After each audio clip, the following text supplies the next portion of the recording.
his blessing. Vi benedica Dio Onnipotente, Padre, Figlio e lo Spirito Santo. Tuesday morning's Mass, the first ever by a pope in the United Arab Emirates, where 13% of the population is Christian. Federal prosecutors in New York City have issued subpoenas to the Trump Inaugural Committee. The Wall Street Journal reporting prosecutors have asked for all documents related to the committee's donors and vendors, as well as records relating to the benefits the donors may have received after making contributions. The Inaugural Committee, which is separate from the campaign and the administration, spokesperson for it says they intend to fully cooperate with the request. President Trump, at his State of the Union message on Tuesday evening, will talk about the accomplishments of the past year and, according to Press Secretary Sarah Sanders, issue a challenge. You're also going to see the president call on Congress and say, look, we can either work together and get great things done, or we can fight each other and get nothing done. And frankly, the American people deserve better than that. Sarah Sanders speaking with Sean Hannity on the Fox News Channel. The Senate breaking with the president on Monday about U.S. troops in Syria. The ayes are 70, the nays are 26. The amendment, as amended, is agreed to. The Senate passing a resolution disapproving of the president's announced plans to begin drawing down American troops in Syria. Even some Republicans have voiced concerns about the plan. It's been a big apartment building fire in Paris. At least 7 people have been killed. More than 24 people have been injured. This is Fox News.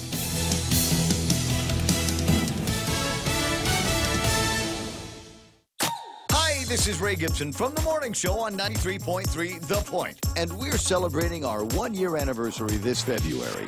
The Point is your news talk headquarters with top news, sports, weather, and traffic. And, of course, always a little extra. We want to thank our listeners, fans, and followers for keeping us on our toes and joining us on this journey. The Ray Gibson Show Anniversary Celebration is brought to you by Take Care. Our island, your health plan. Hi, welcome to this Subway ad for our all-new Ultimate Cheesy Garlic Bread. How would you like it? I'll take a skeptical grandma. Set in her ways? A smidge. Grandma, try this Ultimate Meatball Marinara made with Ultimate Cheesy Garlic Bread. Melted mozzarella, Parmesan, garlic butter spread. It's just like yours. Like mine? My grandmother's recipe? Try it. You know, my grandmother's cheesy garlic bread was never all that. Subway, make it what you want. Limited time only at participating restaurants. Embattled Virginia Governor Ralph Northam has told his cabinet he does not intend to resign, despite calls that he do so from many people, even in his own party. Virginia's Lieutenant Governor Justin Fairfax, who would succeed Northam if he did resign, says a picture on Northam's medical school yearbook page showing a man in blackface and another in a white hooded robe is offensive. It was, tremendously hurtful to a lot of people, again, particularly at this juncture in American history and in the history of the Commonwealth of Virginia. We stand at this intersection of 400 years since the General Assembly first met, and also 400 years since the first enslaved Africans were brought here to Virginia. Northam initially apologized for appearing in the photo, but said later he was convinced that he was not one of the people in it. Supreme Court Justice Ruth Bader Ginsburg has made her first public appearance since cancer surgery last month. Justice Ginsburg sparked speculation of a possible vacancy on the Supreme Court after not being seen in public since late last December, as well as missing recent oral arguments. But Monday night, Ginsburg was seen at a showing of Notorious RBG, a musical based on her career being performed at the National Museum of Women in the Arts. Ginsburg underwent surgery to treat lung cancer in December. That came after the justice fell and fractured 3 ribs in her office. She has previously said she will retire when she, quote, can't do the job at full steam. The justice's son, James Ginsburg, says his mother is walking a mile a day and is also seeing a personal trainer twice a week. In Washington, Sean Lanchel, Fox News. A Michigan man who pleaded guilty last month to killing 6 strangers between picking up riders for Uber is sentenced to be scheduled to life in prison with no chance for parole on Tuesday. Jason Dalton is scheduled to receive the mandatory sentence. His surprise guilty plea came as lawyers and a judge planned for jury selection back on January 7th. It came nearly 3 years to the day after he shot 8 people at 3 locations in and around Kalamazoo. I'm Jack Callahan. This is Fox News.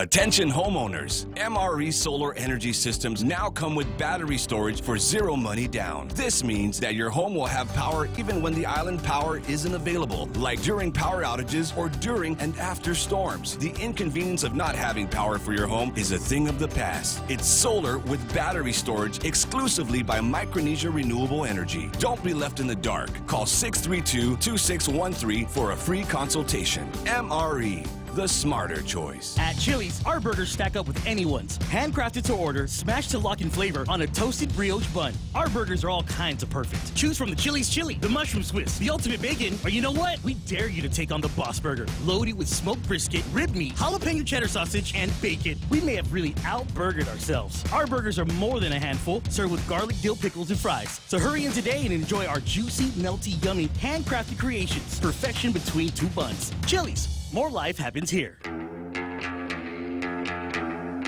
Welcome to Tall Tales with Bob Klitzkie, the only show on talk radio where common sense is a lot more common.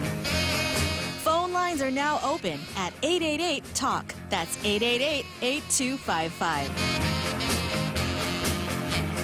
And now, The Point proudly brings you Tall Tales with Senator Bob Klitzkie. And now, sitting in for the vacationing Bob Klitzkie, here's Daryl Taggarty. A well-regulated militia being necessary to the security of a free state. The right of the people to keep and bear arms shall not be infringed. Welcome to Tall Tales for Tuesday, February 5th, 2019. Daryl Taggarty here, sitting in for the vacationing Bob Klitzkie. He'll be back in 30 days. There's the countdown. 30 days, and we will have his wisdom and his wit with us once again from 4 till 6 on weekday afternoons here on The Point. Starting out with the Second Amendment. Well, that's how we start the show, with the Second Amendment reminder. And I have an article for you from Bearing Arms. Tom Knighton writes, Arkansas bill proposes stand your ground law for the state. Stand your ground laws have become controversial, but mostly because so few people really understand them. That's not surprising, though. After all, anti-gunners spend a lot of time misrepresenting them to their allies in the media. So most people only have a distorted image of what the laws actually mean. Many seem to think such regulations amount to legalized murder, not understanding that they only apply in self-defense situations. They simply mean you don't have to try and run away first. In Arkansas, some clearly aren't buying the media scare stories about stand-your-ground laws. Otherwise, why introduce a bill giving that protection to people in the state? A bill set to make its way through the Arkansas legislature would alter the state's self-defense laws and allow for people to use stand-your-ground provisions in deadly confrontations. State Representative Aaron Pilkington, a Republican from Clarksville, says House Bill 1059 will clear up ambiguities and make Arkansas law line up with their neighboring states. Quote, I had a constituent reach out to me letting me know that we aren't a stand-your-ground state, and after kind of looking at the laws and how they were, he was right. Pilkington said, quote, we're one of the few states that are duty to retreat. Pilkington would take the retreat requirement out of the law. After the Trayvon Martin shooting, critics predicted similar killings across the country. Quote, this basically gives someone the right to shoot and kill even if there is a safe way to get out of the situation, said Eve Jorgensen, chapter leader of Moms Demand Action, a group that advocates for gun control. Quote, Arkansas already has a strong self-defense law, and there's no evidence to show that it doesn't work. But Pilkington said people in his rural district shouldn't have to worry about these legal questions if they are in danger. Precisely. Look, if someone was trying to kill me, I shouldn't be having to look around for a way to escape.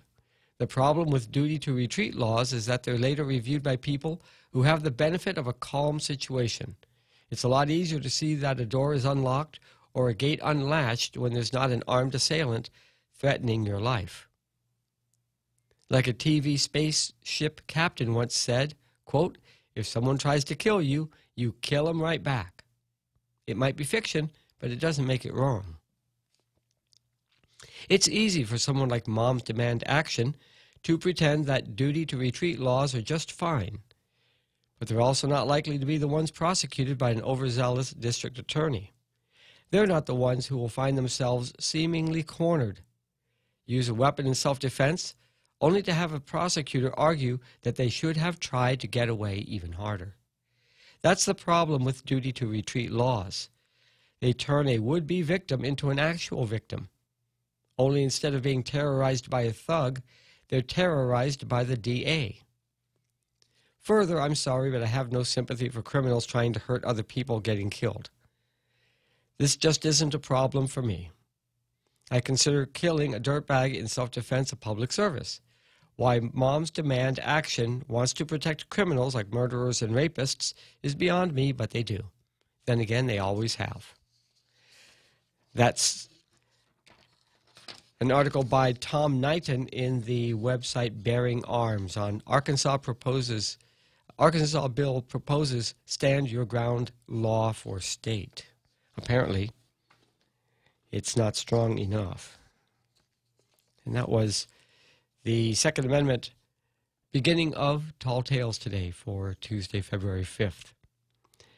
Stay tuned. We have John Gibson Digging Up History coming up at 4:30. And you can call anytime to our telephone number here at the station, 888-8255, 888-TALK. And so, let's take a look at today's editorials at the Dame Ikatni portion of our show.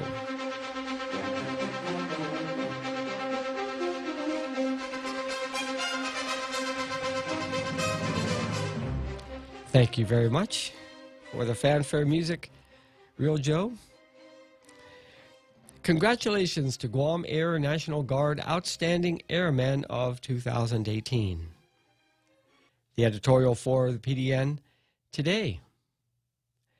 This is something of a curiosity. I remember when PDN was almost a newspaper that was intended to be sold on base to talk about what was going on outside the base and national news, as a locally published paper, so you wouldn't have to wait for the Stars and Stripes to be flown in and get like a day late. And while the National Guard is here from the community, what this editorial does is, well,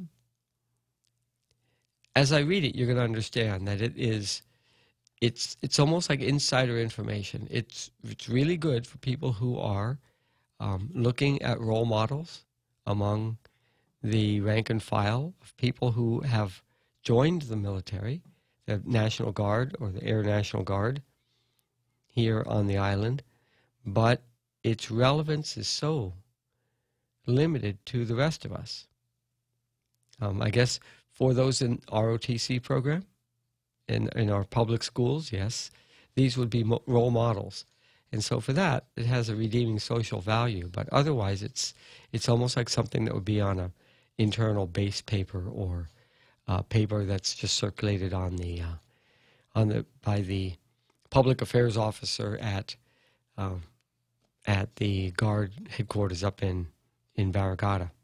Over the weekend, the Guam Air National Guard announced winners of the 2018 Outstanding Airmen of the Year Awards. We congratulate the winners of this year's Guam Air National Guard Awards. Senior Airman Sky Tapasnya with the 254th Red Horse Squadron was named Airman of the Year. Staff Sergeant Matthew Napity with the 254th Security Forces Squadron was named Non-Commissioned Officer of the Year. Master Sergeant Jerry Hinkle with the 254th Security Forces Squadron was named Senior Non-Commissioned Officer of the Year. Members of the Air National Guard spend most days working and going to school with other members of the community, but they also dedicate 1 weekend a month and 2 weeks a year training for military service. They also deploy worldwide and are supported by employers and family members.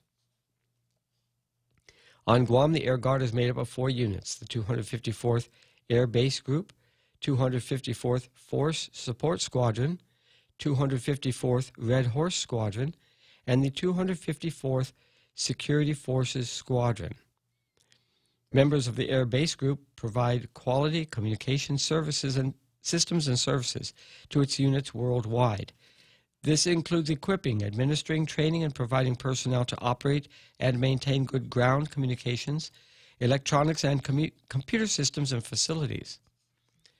The Force Support Squadron enhances combat readiness by providing worldwide agile combat support and community services by delivering superior morale, welfare, recreation, manpower, and personnel programs services.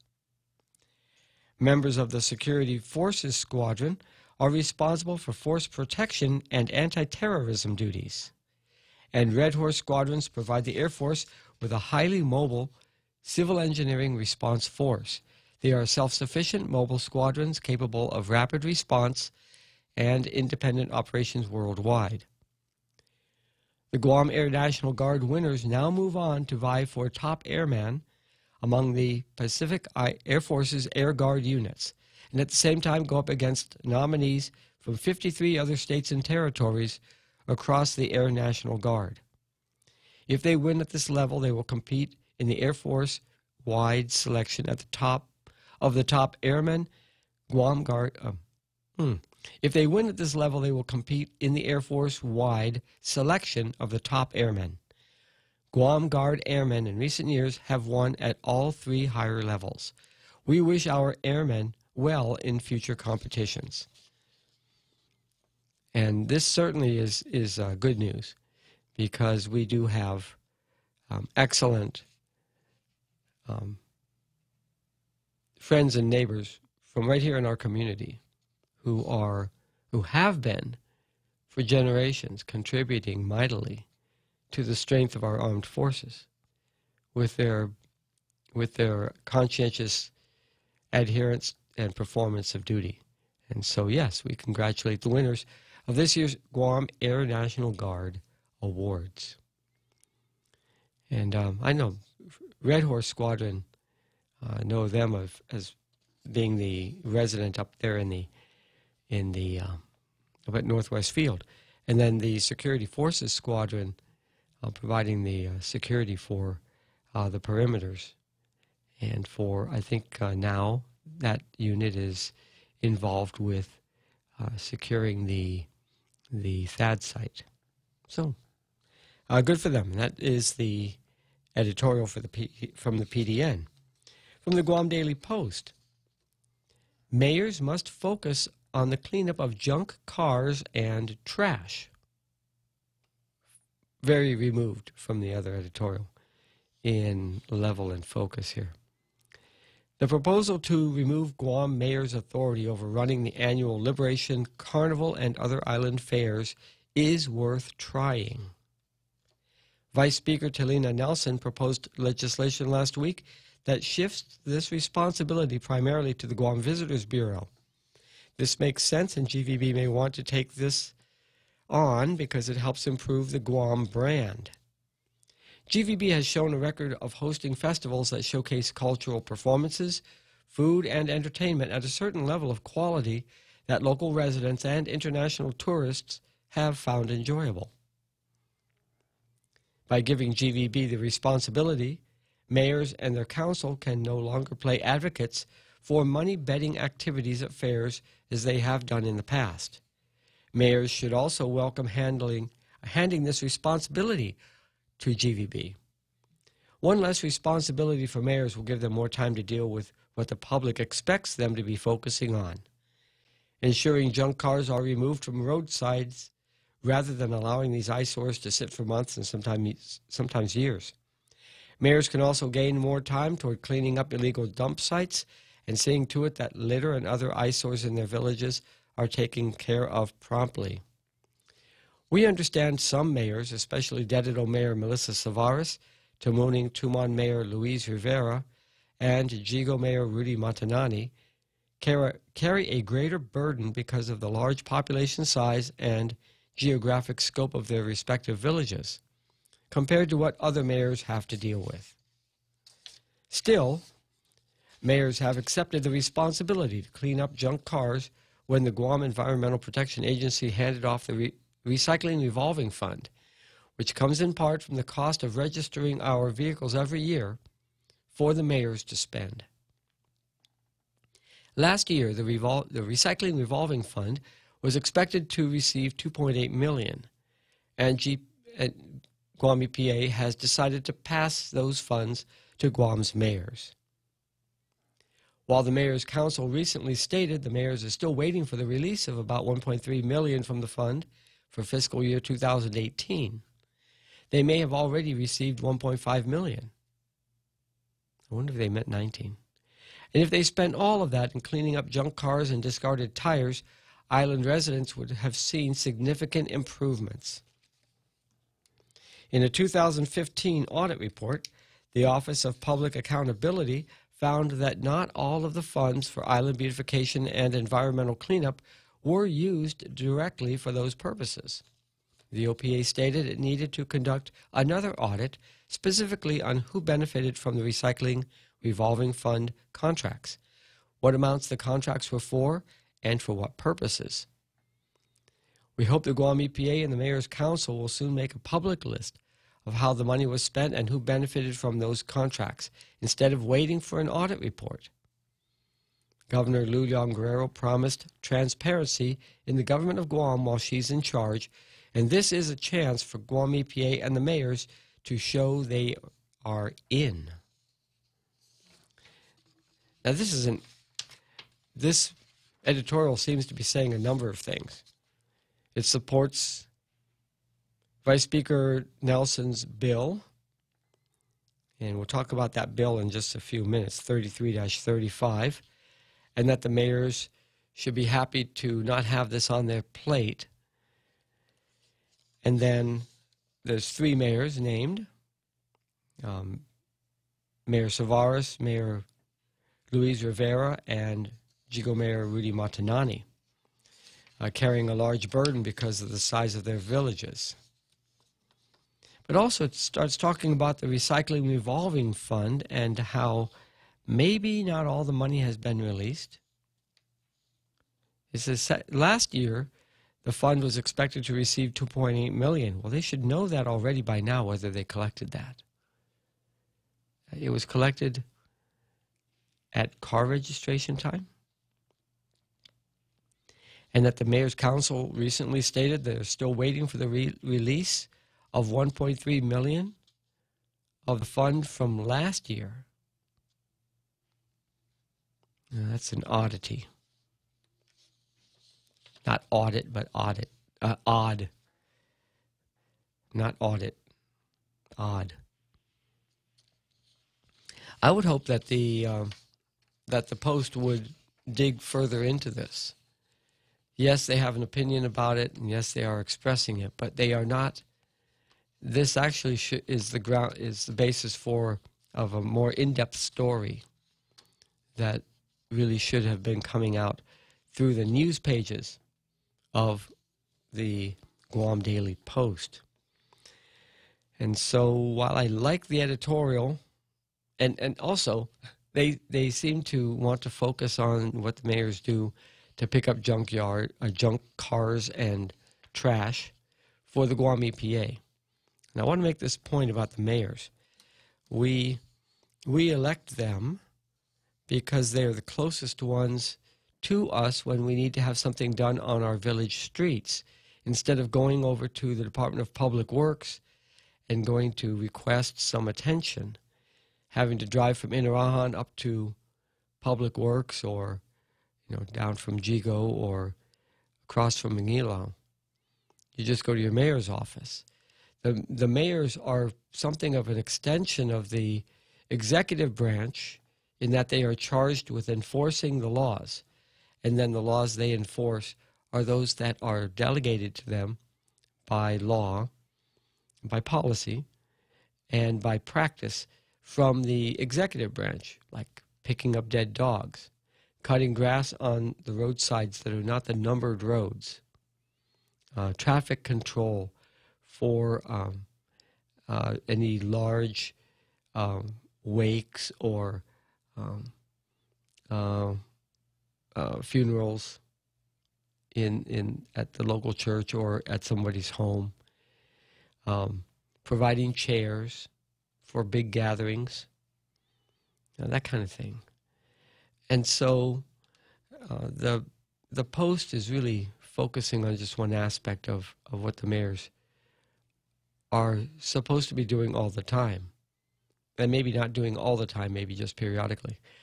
But I'm going to get into what in Bill Watch, we're going to take a look at Senator Nelson's bill to transfer the Guam Island Fair to GVB, and we'll see how where the law is a bit different than the public perception of this. So I'm going to reserve giving any special credit to the editorial writers today. I think the congratulatory mention by the PDN for Guam Air National Guard was actually not even enough on the awardees, and more on just what the missions are of the units of the Guam Air Guard. And that is something that really could be done in a story very well, and not so much in an opinion piece. And the Guam Daily Post, I think, that should have, you could have this editorial at the same time when you have an in-depth article in the pages telling us about some of the threads that have been started to be pulled on here, and nothing actually coming out to let us know what's going on. Whether it's last year's money completely expended, if not, where did it go? This year's money, it's being collected. It should already have been started to be expended or allocated to the mayors, so they could have an ongoing program instead of waiting until the money is posted and then going out and getting started. Or maybe that's not how it works. Maybe they just go out there with a backhoe and a flatbed, and they just need to do the work, and then when the money comes in, compensate for any rentals or disposal fees or whatever it is, how that all works out. But we don't know. There's not enough in the editorial or in news stories to give us information that we can actually work with as public. So thank you, but I would like to have you guys do better with the editorials. And so that's our Zami Ekatni for today. And we have a couple minutes here. I'll go ahead and get started on Bill Watch. Bill Watch. It's an act to amend a couple sections of Chapter 10, Title 1, relative to transferring the authority and oversight of the Guam Island Fair Committee from the Mayor's Council of Guam to the Guam Visitors Bureau. And I'm going to read parts of it to you after our break for John Gibson, but what I found interesting is that the law is talking about the Guam Island Fair Committee, not about the parade. You heard me mention this before. This would be a lot easier to deal with if we weren't talking about having to conduct a fair. But by the law, the authority is to conduct a fair, not to marshal or organize the parade. And so maybe just by usage of the terminology in law, we have sort of painted ourselves in a corner, and this bill 33-35 doesn't seem to improve things any. So it leaves everything the same, and by doing so, they virtually perpetuate a problem we've had, which is declining attendance at the fair and the need to put on a fair regardless of how much of a popular draw it is, and also put on a parade and to organize and carry out a parade, which is the most attended event in the year on Guam. And so it's 4:30. Let's go to John Gibson and Digging Up History. And we'll be right back with more Tall Tales. John Gibson, Digging Up History. 9 centuries ago, Japan was saved from a terrifying invasion by divine winds. That came back to haunt us in World War II. That story after this. Let's talk heirloom sheets and towels from Redland Cotton in Alabama. First, the family farm, growing the finest cotton in the world. The spinning, the looming, every step made in America, right down to the cutting and sewing. Sheets designed from a long-lost 1920s weave. The softest, most comfortable, longest-lasting sheets you've ever slept on. The Redland family, dedicated to America and linens you'll treasure. Check out redlandcotton.com for America's linen. redlandcotton.com. Kublai Khan, the grandson of the Mongol conqueror Genghis Khan, assembled 140,000 troops and 4,000 ships to invade Japan. Japan was toast, but the Mongol invaders sailed right into a typhoon. Nearly all 4,000 ships sank. 100,000 invaders drowned. Some staggered ashore only to be slaughtered by the samurai. Japan was saved. The people forever called that typhoon the Divine Wind. In World War II, the Divine Wind struck the American Navy in the Pacific in the form of suicide pilots flying planes into our ships. Divine Wind, translated from the Japanese word kamikaze. I'm John Gibson, Digging Up History. It's important to have claims process that works for you. At Guahan Insurance Services, we make things simple and convenient. Same door you walk in to purchase your insurance is the same door you open to file your claim. We can't pretend that the car insurance claims process is fun, but we can promise a hassle-free and speedy recovery without any runarounds. For your home, auto, and business insurance, visit us at the Camacho Landmark Center on Marine Corps Drive in Tamuning. Don't forget to like us on Facebook or give us a call at 475-1162 or text 929-SAVE. That's 929-7283. Welcome back to Tall Tales with Bob Klitzkie, Guam's single voice of reason. Call now, 888-TALK. That's 888-8255. And now, sitting in for the vacationing Bob Klitzkie, here's Daryl Taggarty. Yes, indeed. I am here, sitting in for Bob Klitzkie on Tall Tales this afternoon. Bob will be back in 30 days. Right, for those of you who are counting on the countdown. Taking a look at, in our Bill Watch portion of the show, Bill number 33-35, sponsored by Talina Nelson, Vice Speaker, and no other sponsors. There was, I think I didn't print it out, but there was an article that was very critical of the senator for putting in a bill proposing this without having apparently talked to anybody in the mayor's council or the GVB. But I think it's okay. It'll all sort of come out in the wash. But by protocol, there's a little dust up there. So Section 2 of this bill is entitled, in its original form, Guam Island Fair Committee. That's Section 1013 of Title I Guam Code Annotated. And so she strikes out Mayor's Council of Guam and inserts Guam Visitors Bureau is authorized and requested to annually appoint and maintain oversight of the Guam Island Fair Committee to plan and make appropriate arrangements for the celebration of this fair. And now, as I mentioned, the focus has been on the fair. In the law, the focus is on the fair, not on the parade. But the fair activities support the parade activities. And so they have to make money. And the fair activities have to support the fair itself, activity itself. And so to me, that's the rub. We've been struggling for the past 10, 15 years to have a decent fair. But there has been no such struggle trying to set up a decent parade. We've been able to do that.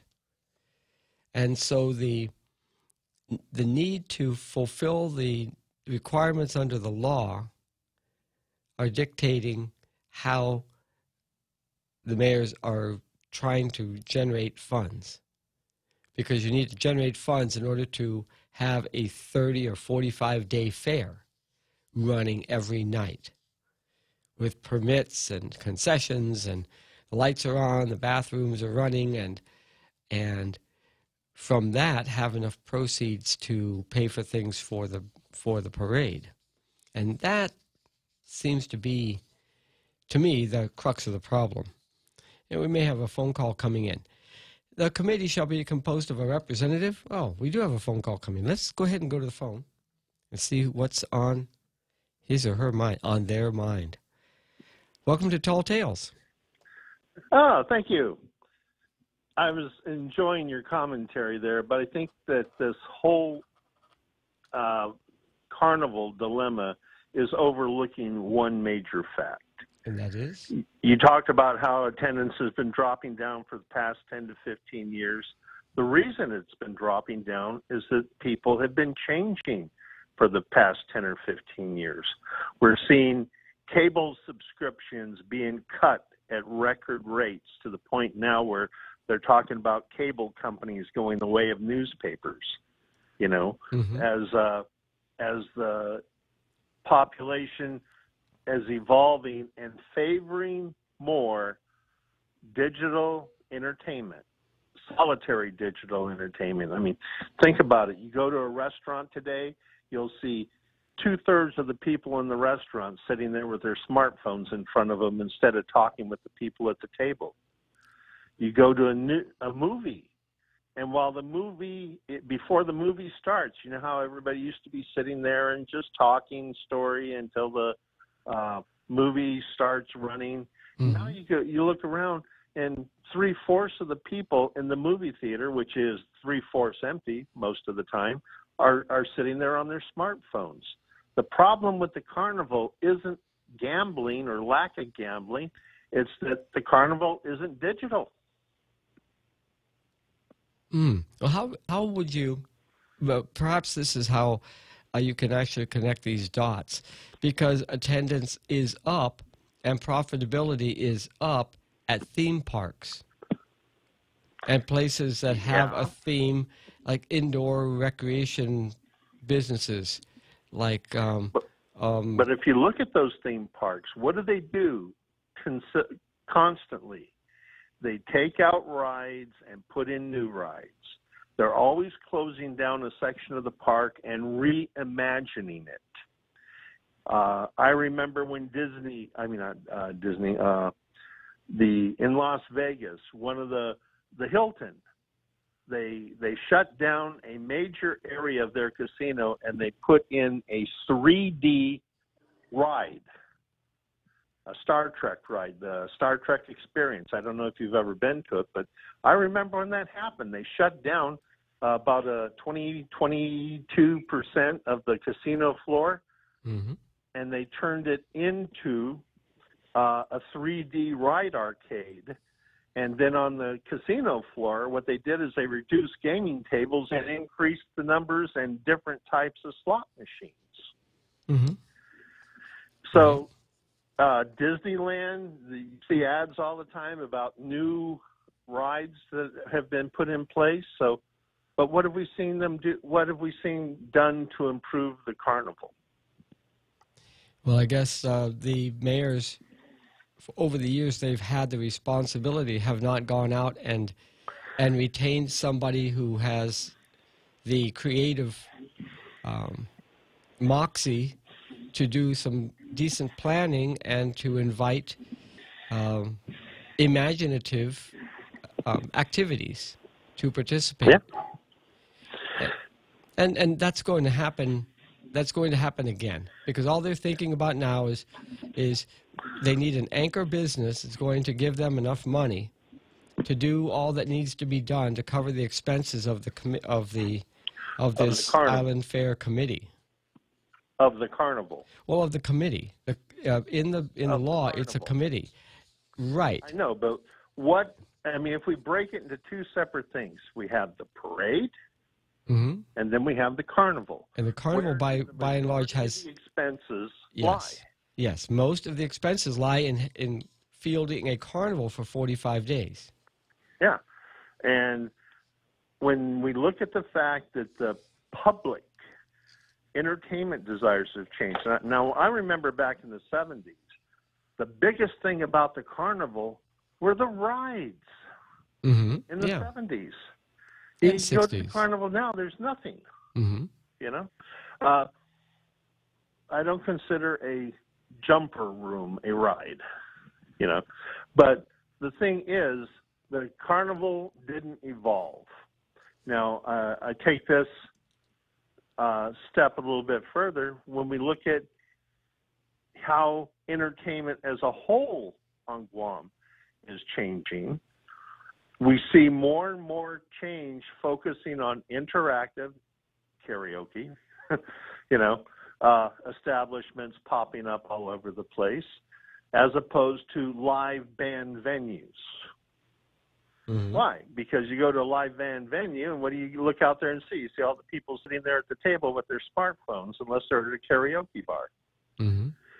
So in order for the carnival to become successful, what has to happen is they have to come up with a carnival experience that will pull people away from their phones.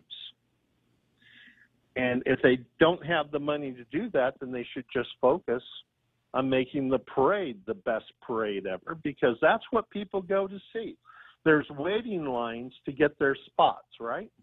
Yeah. People camp out overnight to get a good spot, and then people camp out along the parade route. And it takes you 3 or 4 hours after the parade to get out of Agana because there's so many people there. Yeah, it's estimated around 10,000. The carnival. About 10,000 people at one time. Yeah. And it doesn't translate to traffic to the carnival because the carnival isn't here. It's up at Tijan. There's no parking at Tijan. You have to walk through the mud. It's muddy, dirty, decrepit.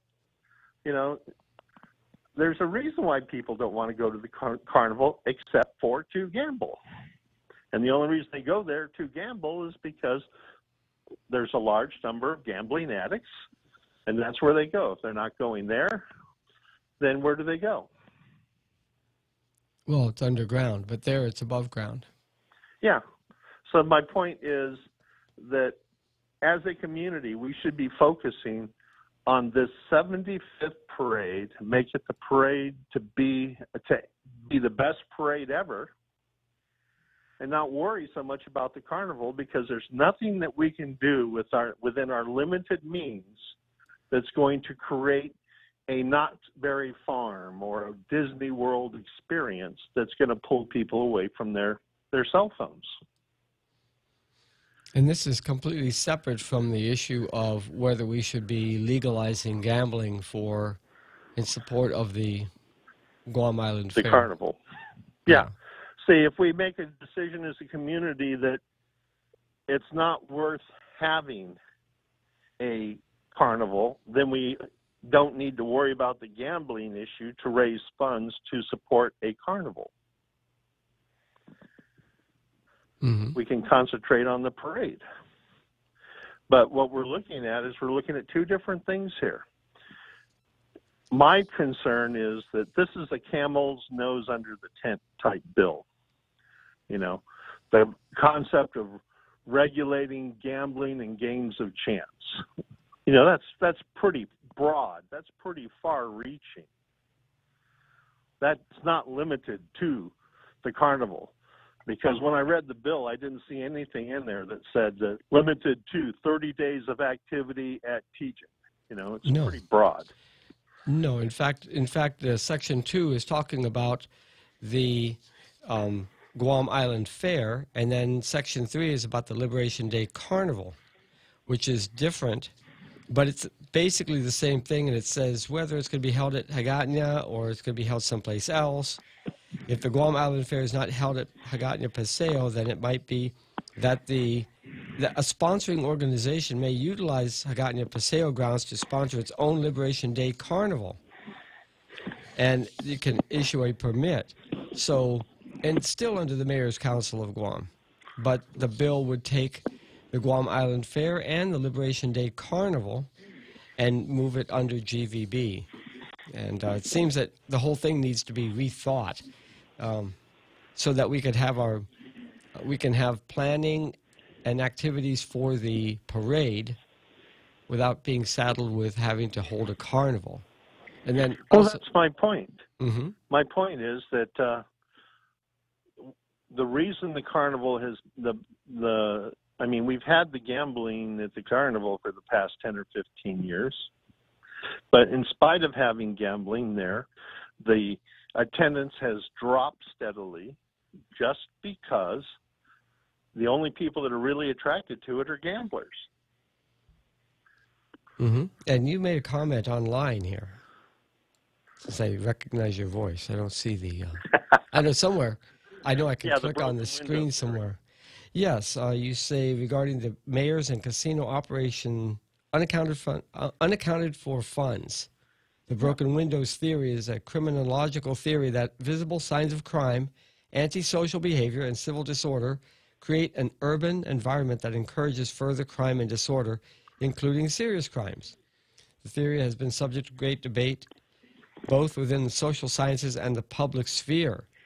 And now, we're talking about best to have gaming at a carnival. Tato Guai is commenting that one mayor stated publicly in the news, it's best to have gaming at the carnival because game room establishments are dangerous. And then you responded about the broken windows theory. So basically, if you have gaming in the communities, then you're going to start having criminal activity. One begets the other. There's an old saying, money is the root of all evil. Have you heard it? Yes, I have. Well, it's not true. Lack of money is the root of all evil. You never see people rob a bank because they have too much money. You never see people hold up a liquor store because they have too much money. What you see is, and I saw this when I was living in the mainland, in areas where you have high crime rates, you have people that are desperate. Those are the biggest sales for lotto tickets. Mm-hmm. You know, when people are desperate, then they take what little money they have and think that they're going to win the big one. Mm-hmm. And what is the state motto for the California Lotto? You can't win if you don't play. You know? So here we have the broken window syndrome. We have game rooms, and then we have the casino that ran a whole year. It's just not the 45 days of the carnival, because the way they were doing it is every village technically was sponsoring a month. Right. So the casino ran year-round. Well, under the Guam Island Fair law, under the mayors, they expanded that to mean the village fiestas. Yeah. Yeah. So that's why I think if we just focus on having a great carnival, don't worry about, parade. Mm-hmm. Don't worry about the carnival, then that problem takes care of itself, because then we don't need to raise hundreds of thousands of dollars. But look at it. Even when they were running the carnival, there was no accounting. We don't know how much money went where, and the mayors still were holding the bag for, I think, a couple $100,000 after the last couple of carnivals. Yeah, but it's not auditable. There's no trail. Tato Guai broken window. Yeah, Tato Guai online says if senators approve casino at Carnival, it will be bidded out, or it will be the same operators again.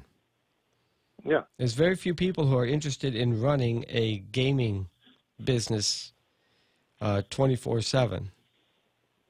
You know, but they are out there. They want to, and they can't use their equipment except as permitted by law, because right now all of that equipment is illegal to operate. Well, that's why I see the danger in that bill, and I'm glad to see that Kalina introduced a bill taking the carnival away from the mayor's council and giving it to an organization that actually has the ability to raise money to run things like this. And already has money. Gambling. And already has money, so it doesn't have to worry about having to find people who are going to be desperate to get their hands on more. Yeah. Yeah. So that's why when I saw her introduce that, I thought that was the best of both worlds.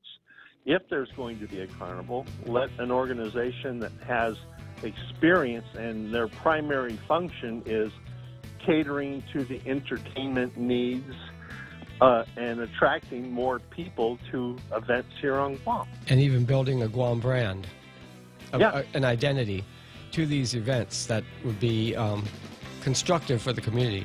Well, thank you very much, Ken, for your call this afternoon. And we'll be... Have a good show. Thank you very much.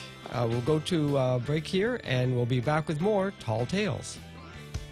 Family Finance has been serving the people of Guam since 1959, and they'll continue to be there for you in the years to come. Whether you're looking to get a personal loan for that summer vacation or paying off those long overdue bills, Family Finance has got you covered. Apply for a personal loan from $1,000 up to $3,600 by calling Family Finance in Agutya at 475-4545, Upper Tumon at 647-5626, or in Dededo, 633-4473. Family Finance, serving the people of Guam since 1959. There's a reason every day a Guam homeowner is getting a solar system installed by Micronesia Renewable Energy. It's because MRE is the most trusted name in solar. With more solar energy solutions than any other solar company on island, homeowners have a choice to go solar for zero money down or take the path to ownership. Whichever way, it keeps our skies blue and your pockets green. And with the most experienced solar technicians and an energy production guarantee, there are no worries. Call 632-2613 for a free consultation. MRE, the smarter choice. We now return to Tall Tales with Bob Klitzkie, soaring over the confusion with his superpowers of truth. Call 888-TALK. That's 888-8255. And now, sitting in for the vacationing Bob Klitzkie, here's Daryl Taggarty. And welcome back to Tall Tales. I do hope you read an article today in the Guam Daily Post by Kevin Kerrigan entitled, "Attorney Says Recreational Marijuana Violates U.S. Law." This has been it's an interesting angle. It's an angle, but we're not sure because it's something else I'm going to be talking with you about over the coming days about an effort to further refine the relationship between the United States and its territories. But what Howard Trapp is saying is that the Organic Act itself prevents laws from being passed by the legislature which violate federal law. And he says Section 1423A of the Organic Act refers to the scope of legislative authority, and it states, quote, "The legislative power of Guam shall extend to all rightful subjects of legislation not inconsistent with the provisions of this chapter and the laws of the United States applicable to Guam." So whatever law in the United States that is applicable to Guam. So we're not talking about the laws about who can vote for president, because we could pass a law about that and it would apply only here on Guam. It wouldn't apply in the States, but it's not, it's addressing an area where there is no applicable federal law. But apparently the changes to Guam law would violate federal law. But however, you know how attorneys are. They will go to court and argue. He says, Attorney Howard Trapp says that because the federal government classifies marijuana as an illegal drug under the Controlled Substances Act, and DEA, Drug Enforcement Administration, classifies marijuana in the same Schedule I category as ecstasy and heroin, then marijuana is viewed by the federal government as highly addictive and having no medicinal value. And just because 10 states have approved legislation to legalize recreational marijuana does not mean that Guam can do the same. And this is a quote from Howard Trapp. Quote, "The 50 states are sovereign and they can do as they please. The federal government can file suit against the states but has not exercised that authority." Guam's case is different because it's not a matter of state law versus federal law. All Guam law is an extension of federal law through the Organic Act, which specifically prohibits the enactment of any law that contradicts existing federal law. And, of course, the author of the bill, Senator Rigel, says, I have great respect for Attorney Howard Trapp, but in this instance, I disagree with him.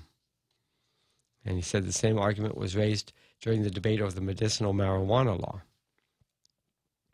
And this argument was brought to the Supreme Court of Guam, and the Supreme Court found in favor of the legislature. And Trapp said he was asked to appeal the Guam Supreme Court's ruling on medicinal marijuana to the Ninth Circuit U.S. Court of Appeals, but he decided not to because of lack of funding.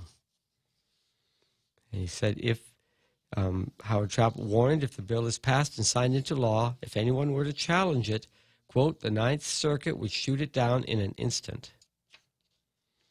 And then the article goes on to give some background about the testimonies from March and April 2017 and GVB's position on the proposal to allow recreational marijuana on Guam.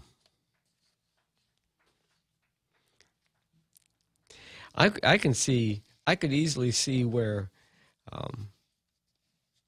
it could be quietly just this came up very, very early on at the beginning of the point discussions with Ray Gibson in the morning.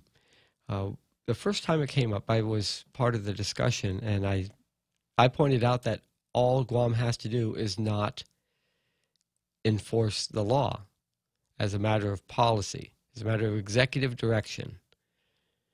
Just don't enforce it, or draw a line. Any more than any distribution of more than an ounce would be enforced, would be a crime, but anything less would be simply noted by the police, officially noted, a report filed for further reference.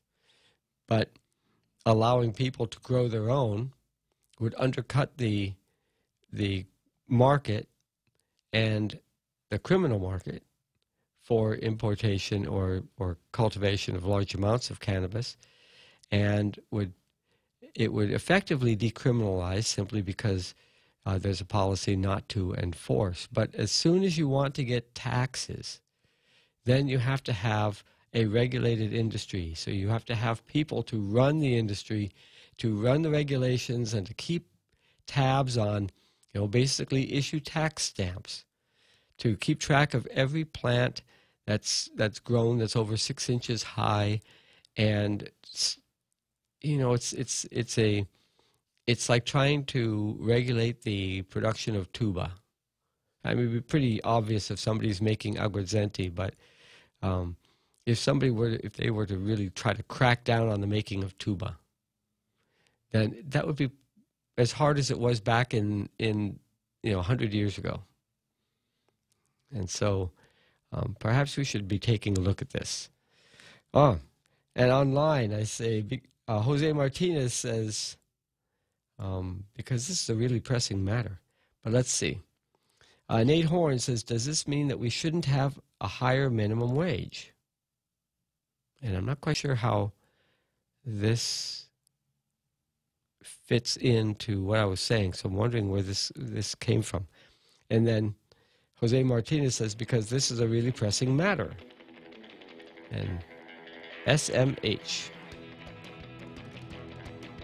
Well, I'm happy to see you there, Jose and Nate, with us this afternoon here on Tall Tales. It's about time to take a break, and we'll be back on the second half, and I'll be looking for your comments online, and we'll be working on developing some of these ideas out, because this isn't a pressing matter.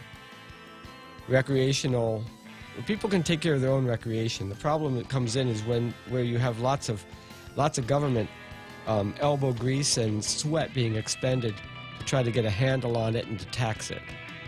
So we'll be back after the halftime break.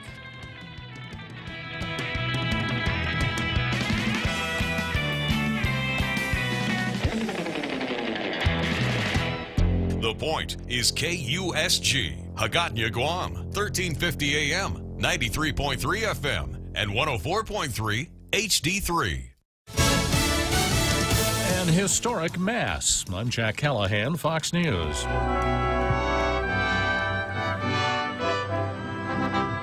An outdoor papal mass is underway at a sports stadium in Abu Dhabi in the United Arab Emirates. It's marking the first time ever by a sitting pope. You. Brothers and sisters, let us acknowledge our sins and so prepare ourselves to celebrate the sacred mysteries. 135,000 people are inside the stadium, thousands more outside. Pope Francis earlier met with the faithful at a Catholic cathedral in Abu Dhabi. He is wrapping up a visit to that mostly Muslim country, stressing a theme of cooperation between Muslims and Christians in the name of peace.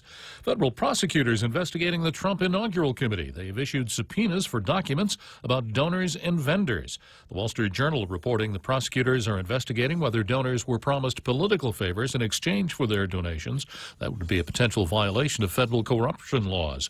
There may be a new demand for President Trump's tax returns. Fox's Jill Nato live in Washington with that.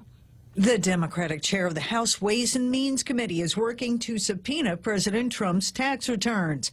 Congressman Richard Neal is talking with House lawyers to determine how to go forward. When Democrats took control of the House after the midterm elections and there were threats of investigations, the president reiterated his taxes won't be released until an audit is over. They're under audit. They have been for a long time. They're extremely complex. People wouldn't understand them. Before President Trump was elected, there had been a 40-year tradition of presidents releasing their tax returns. Jack? Jill, Dow futures trading modestly lower after the Dow Monday gained 175 points. The Nasdaq and the S&P 500 also closing Monday higher. This is Fox News. Here at Make-A-Wish, our Wish kids wish for all kinds of things. A lot of them involve traveling to faraway places. On Monday, February 18th from 6 until 10, we'll be holding an airlines mileage drive with me, Ray Gibson, on 93.3 The Point, to help us grant these travel wishes. So if you've got spare airline miles, you can donate them without any transfer fees. Your donation will go a long way, and so will our Wish kids. Always here to help you. This island is our home. Through the years, we've been a friend to the neighbors we have known. Now we're banking on the future. Services to choose. Bank Pacific, where others put branches, we place roots. President Trump to deliver his State of the Union message Tuesday evening. Some awkward moments may come when the president argues for more border fencing or barricades with the House Speaker sitting right behind him. On CBS, President Trump expressed his frustration with Speaker Nancy Pelosi. When you have a porous border and when you have drugs pouring in and when you have people dying all over the country because of people like Nancy Pelosi who don't want to give proper border security for political reasons, she's doing a terrible disservice to our country. Kansas Republican Congressman Roger Marshall told Fox he's looking forward to hearing an optimistic and unifying message. On Capitol Hill, Mike Emanuel, Fox News. Congressional Democrats are pushing a plan to hike Social Security benefits, calling for a 2% bump in monthly payments. California Democrat Congressman John Garamendi telling Bulls and Bears on the Fox Business Network. Social Security and Medicare are not an income tax. They are a payroll tax, and in fact, it happens to be one of the more regressive taxes that we have because your very first dollar of earnings, you're taxed at 12.5% today. The bill would raise Social Security payroll taxes to 14.8% over the next 24 years. Supreme Court Justice Ruth Bader Ginsburg making her first public appearance Monday since lung cancer surgery in December, attending a concert a few blocks from the White House. In Texas, an e-cigarette proves deadly. A man was killed in Tarrant County, Texas, according to the medical examiner, after lighting up an e-cigarette in a store that sells them. According to the medical examiner's report, the man's death last month occurred when that e-cigarette exploded in his face, causing pieces of shrapnel to break his one of the arteries in his neck. Also put pieces of shrapnel in his face and caused burns to his face. It's the second known case of an e-cigarette exploding, causing fatal injuries. I'm Jack Callahan. This is Fox News. It's important to have claims process that works for you. At Guahan Insurance Services, we make things simple and convenient. Same door you walk in to purchase your insurance is the same door you open to file your claim. We can't pretend that the car insurance claims process is fun, but we can promise a hassle-free and speedy recovery without any runarounds. For your home, auto, and business insurance, visit us at the Camacho Landmark Center on Marine Corps Drive in Tamuning. Don't forget to like us on Facebook or give us a call at 475-1162 or text 929-SAVE. That's 929-7283. At Chili's, our burgers stack up with anyone's. Handcrafted to order, smashed to lock in flavor on a toasted brioche bun. Our burgers are all kinds of perfect. Choose from the Chili's Chili, the Mushroom Swiss, the Ultimate Bacon, or you know what? We dare you to take on the Boss Burger. Loaded with smoked brisket, rib meat, jalapeno cheddar sausage, and bacon. We may have really out-burgered ourselves. Our burgers are more than a handful, served with garlic, dill pickles, and fries. So hurry in today and enjoy our juicy, melty, yummy, handcrafted creations. Perfection between two buns. Chili's, more life happens here.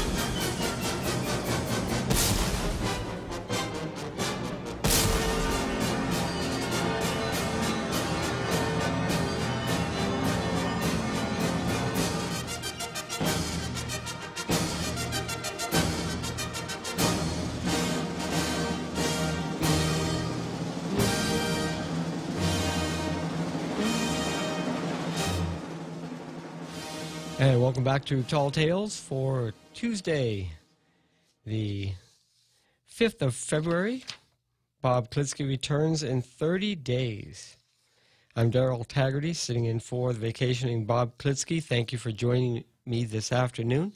Before the break, we were talking a bit, we're having a conversation through the Facebook side about, minimum wage. And there was a commentary. It seems to be Jose Martinez is not a comment on you, sir, but a commentary on the priorities of the junior senator, Clint Rigel. And, you know, I was thinking about this. What substantive changes to the way our government operates have been proposed in the first 33 bills? There have been... I'm going to go through this and take a look and see how this all kind of stacks up. I haven't yet, but I will do that. Because I would think that they would have been, since the election, thinking hard about how to make a first impression, the new ones. Make a good first impression of what their priorities are. And... I remember being in this position back at the beginning of the 34th legislature as on the staff of Senator Nelson. And this was an active discussion. What should we concentrate on at the very beginning of the term? How to make her mark so that people would know her by her work. And of course, there's different aspects of a leader that are seen by the public, and so there was a healthy spectrum of priorities among the staff and the senator, and it was a very interesting process. I imagine that's going on now in those other offices, but right now we've got Senator Rigel hanging way out in front with a public issue that may go nowhere because of legal impediments. It may slide through and become much, much bigger than would be allowed to escape official scrutiny. It may be something that's just as big and unwieldy as the medicinal marijuana legislation, when all that's really needed is stop enforcing the current law with the Guam police. Let the DEA go out and do what they're going to do, and whatever they want to do, and other federal law enforcement. But as far as local law enforcement, if you simply say, we're not enforcing it anymore, unless it's over a certain amount of plants, certain amount of weight, by weight, volume, that's when we will, that's when we will prosecute.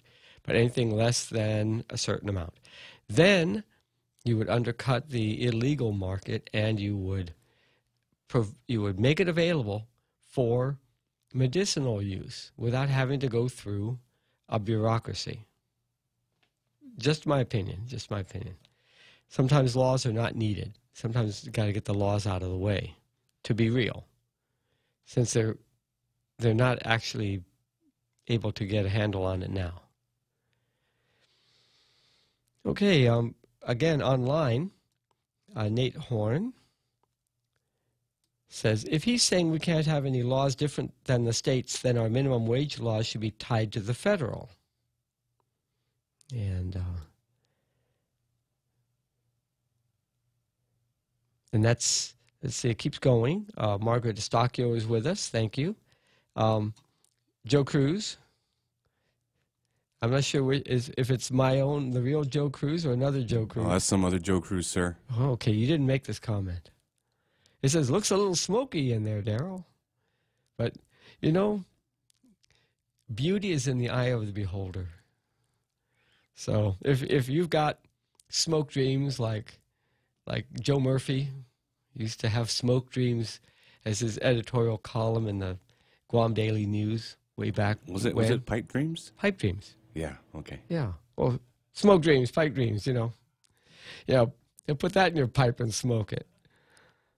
You know, it's, you do what you can, and many people have over the last 50 years, 100 years.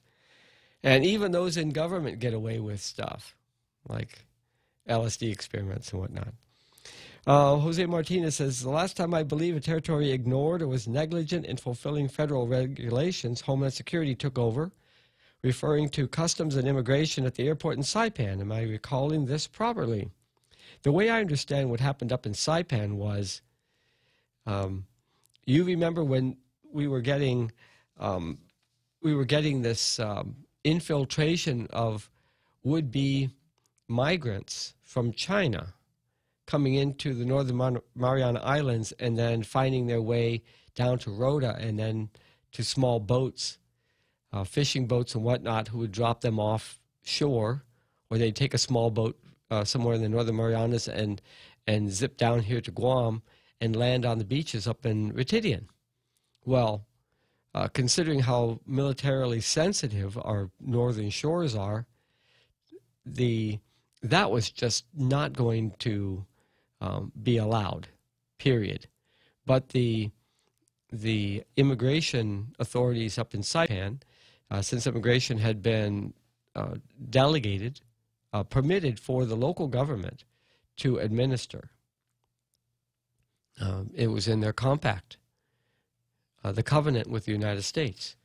And because they were not addressing this problem, the federal government used it as a pretext, a strong pretext, to simply send their own people in to restrict the entry of non-U.S. citizens or people without U.S. visas from coming to the Northern Mariana Islands. They didn't ask the local government. They simply assigned their people and went into the federally financed and regulated facility known as the airport and the seaport, and took up station and started screening and told the local authorities to step aside. And when challenged, the United States government again turned to the territorial clause and said, you can't tell us what to do. We may have we may have a law, we may have a covenant, but that covenant is a law, and Congress can pass a law. And for national security reasons, we can suspend portions of that agreement because Congress has plenary power over the territories. This is a territory, and of course the Northern Marianas couldn't do anything about it. And so that's what happened. They were not enforcing, they were not restricting the entry of foreign nationals in a way that would screen would-be migrants into Guam. And so, but thank you for that comment online. I brought in with me, there was a comment that Ray Gibson made this morning about Northgate, and he said I might be interested in expounding upon that myself here on the afternoon show Tall Tales. And I'm wondering if this is a good topic as under the portion of our show known as The Card. And that would be Northgate and other historical locations versus memorials to foreign wars. We have a rich variety of maps that are still available to us, and you can see them. They're historical maps, whether they are the old geological survey maps that were produced, the topo maps that have been produced over the years. The older ones are full of local place names, and they were placed on those maps because that's how those areas were known, because those were areas where the native population before the war had their ranches. And so then as the maps were continued to be updated, many of those place names were taken out. And it's a curiosity to me why these names were not used. But there is a public law. Let's see if I printed that thing out. I know I had it. I don't think I printed it. There is a law, and I will bring this in. We'll talk about this again.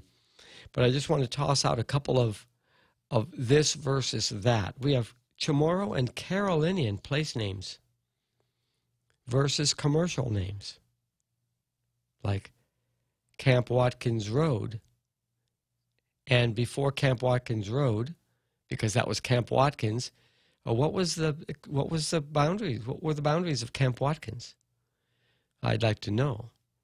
But there was also a Carolinian name for that location. It's even talked about in the Spanish Times, Spanish history documents, because that's where the Carolinians were allowed to settle along that beach facing Agana Bay on the far east side.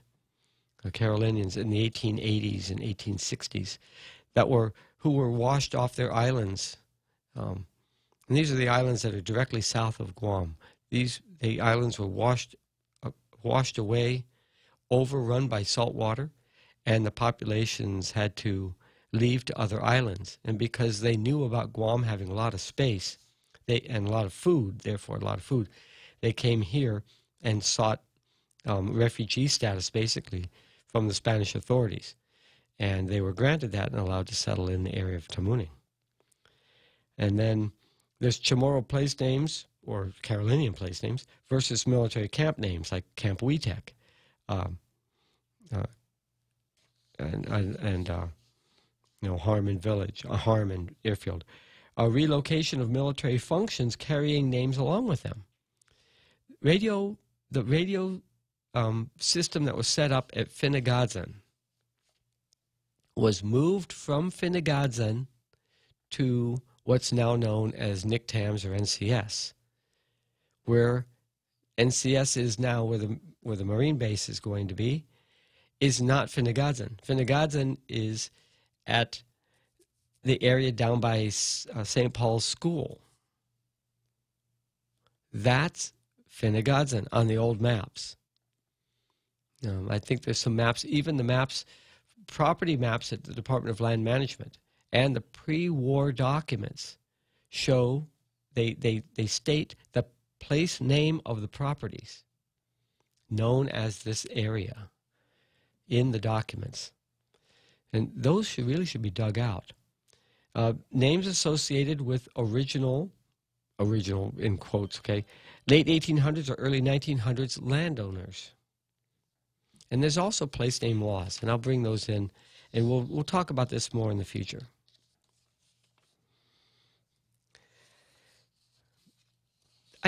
Last night I was fortunate to sit down with a wise man who told me a story. I want to tell that story to you now. We all know insects have 6 legs, and spiders have 8 legs. When a 10-legged spider was discovered, various objections and questions were posed. Did it otherwise resemble a spider? Were the extra legs really arms? Was the creature a one-off mutant? After being assured that the creature was, in all other respects, a spider, that the extra legs functioned identically and in coordination with the other 8, and that it was just one of many found in the same location, then it was conceded that insects have 6 legs and spiders either 8 or 10 legs. And so what does this have to do with the price of tea in China?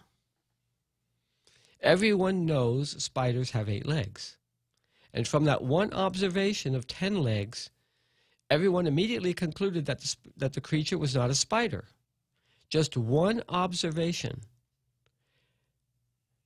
led everyone to jump to judgment, not to inquire further or to admit that it was possible that a spider might have 10 legs. Just as we know spiders have 8 legs, we presume to know a great many things from just a single observation. We can identify something just by one known, observable fact about that thing. The better educated we are, the more we know, and the more qualified we are to call a spade a spade. Curiously, the more educated a person becomes, the more perspectives he cites. Scholarly works are full of footnotes crediting the observations of other scholars. The most learned persons in our land rely on competing arguments, rigorous study of all aspects, and data from, quote, intelligence sources. What this story illustrates is the tendency for modern man to trust a single observation to form a conclusion, to rush to judgment, to state with certainty that the single observation reveals the innate quality of the thing observed. From one statement, one feature, a label is placed, and the rest dismissed as immaterial. I know. No more effort is needed to understand. A person or concept's innate qualities are dismissed out of hand because a single feature is sufficient to draw a conclusion, and then we go off and congratulate ourselves on how smart we are.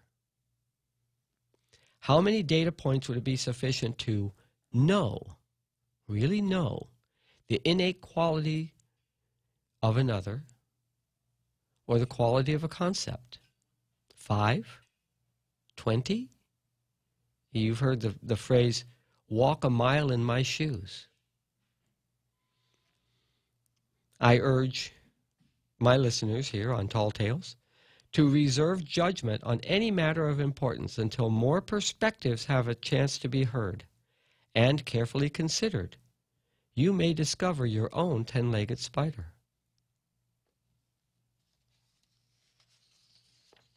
Yeah, it was fun last night, Chinese New Year. Let's see. Ken Leon Guerrero online says, parable of the blind men and the elephant seems to apply here. Yeah, it's another way of putting this. You all know about the blind men and the elephant, describing this. Oh, it's like a tree. It's just like a tree.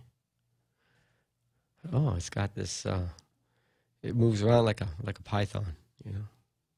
Yeah, it's an elephant. It always was an elephant. It's just that the blind men are only using the sense of touch, or they're hearing it. Breathe and trumpet. You know, another one reaches out and grabs a hold of the touch, right? And they grab a hold of the tusk instead of the leg. Oh, I know this thing. It's smooth and cool to the touch. Seems to be very hard. Right. Jose Martinez says Marble Caves is also not native. Sasadzan. Yeah, there is a name attached to that area. Marble Caves, you know what Marble means. It's Marianas and Bonin Islands Command. And it was a materiel command. If I remember properly, it was a materiel division, logistics division that was responsible for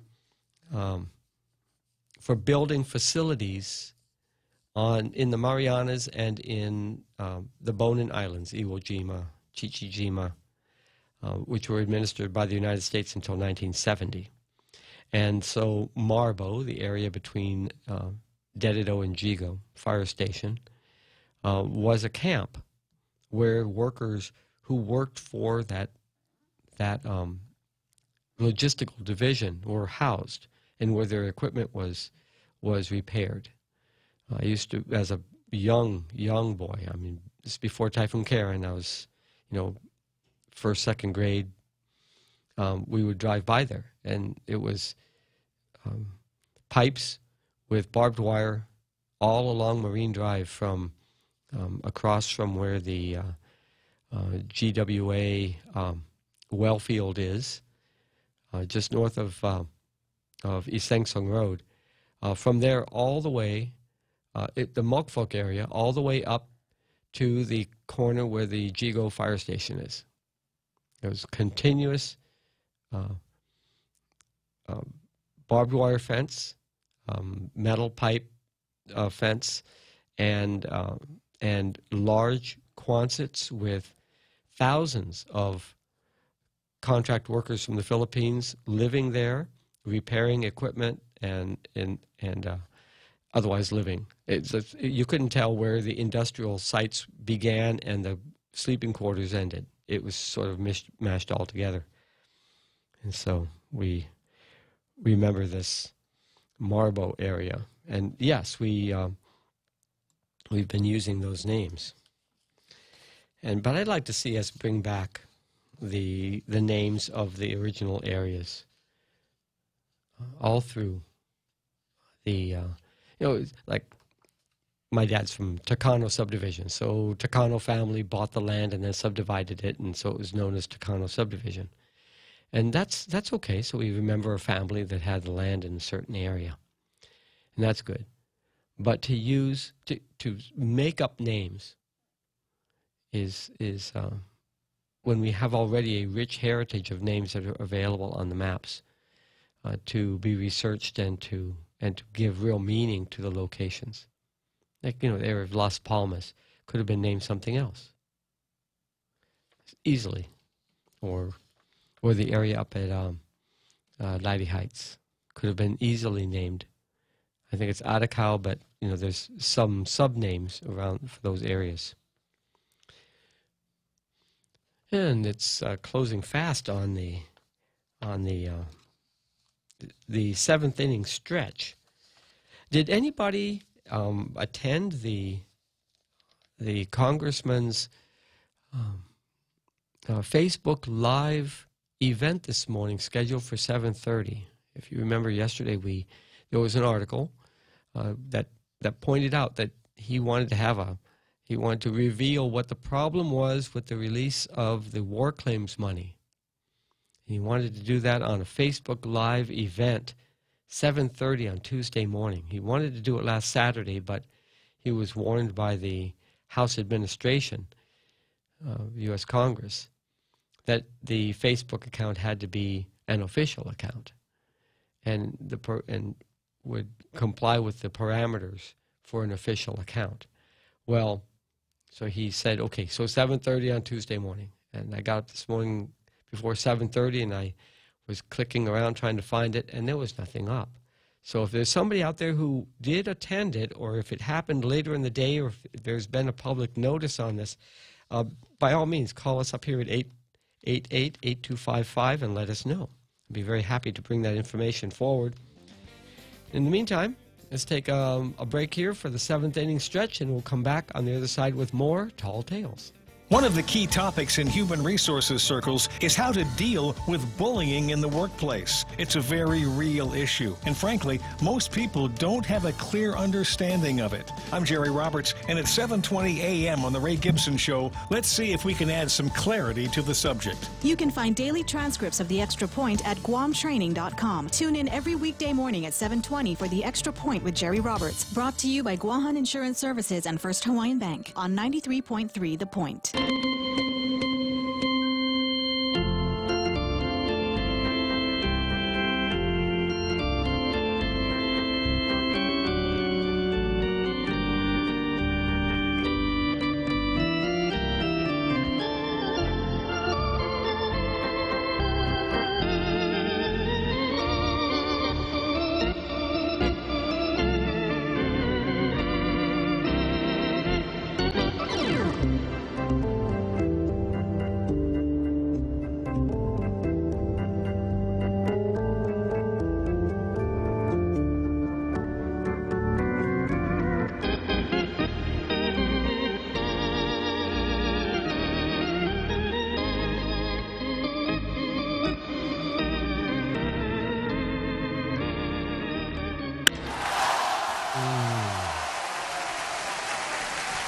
And back to the game.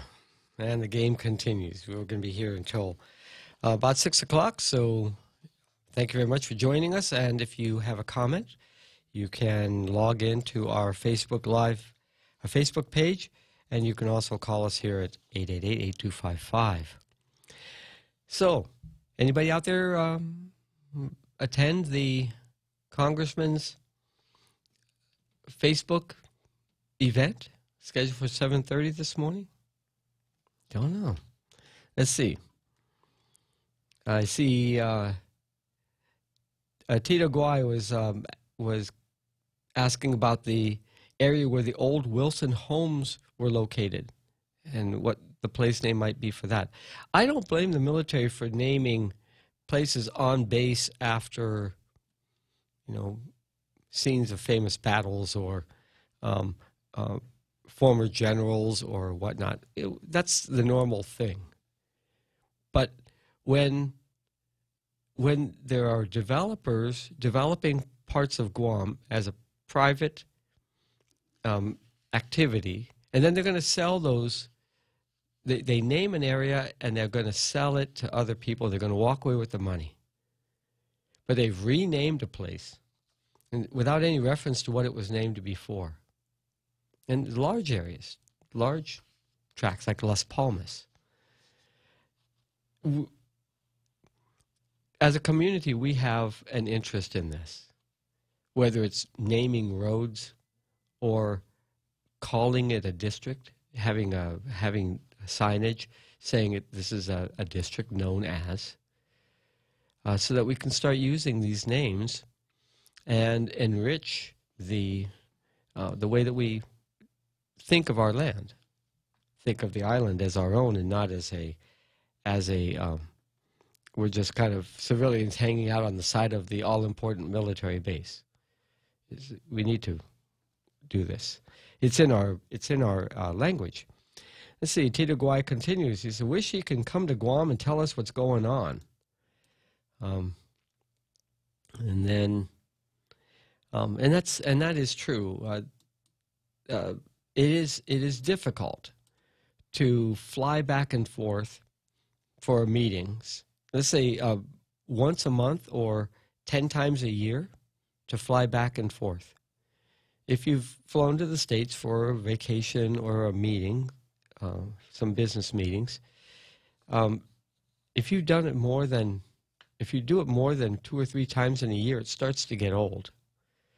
But I know it's been very difficult for our delegates over the years to come back as often as 10 times in a year during congressional breaks, recesses, to have meetings with local officials such as Commander Naval Forces Marianas, of course, governor, legislature, mayors, the people in the community, which are the brain trust of the delegate, to do that face to face, to find out what's going on, and to go around and say hello to supporters and find out whether the political response is correct to what he or she is doing. And so, no, I don't expect him to come back here, but he should have a staff already on island who can speak for him and can answer the phone call or provide an address for a constituent to come and make an inquiry or to express a concern. It's a very simple matter, and so far that hasn't happened. Don Equilani says, gather the remaining Guam Chamorro elders, ask their opinions about the location names on island. But Chamorro speakers who also value being American could use both Chamorro and American English names. There's a complete identity. Other names are Japanese words or Carolinian words are less necessary because everyone marginalized Chamorros at those moments in our indigenous history. Spaniards, Carolinians, and Japanese, and now our fellow Americans. Yes, Don, that is absolutely true, which is one of the reasons why the Chamorro place names, as found in our documents and on maps, is important to stand up for. It may just be words, but if we're talking about where people live, it is a reference to a Chamorro place name and not a Filipino place name or a mispronunciation of a Chamorro name like E Sangsong. So many people call it Y Sangsong, E Sangsong. And there's an area on the Guam maps called Sangsong, or E Sangsong, which is up towards the area known as C&H Farms, upper Isangsong Road before the curve, or at the curve. It's the road that goes there. And of course there is a village in Rota called Songsong, which is like Isangsong. And so these are important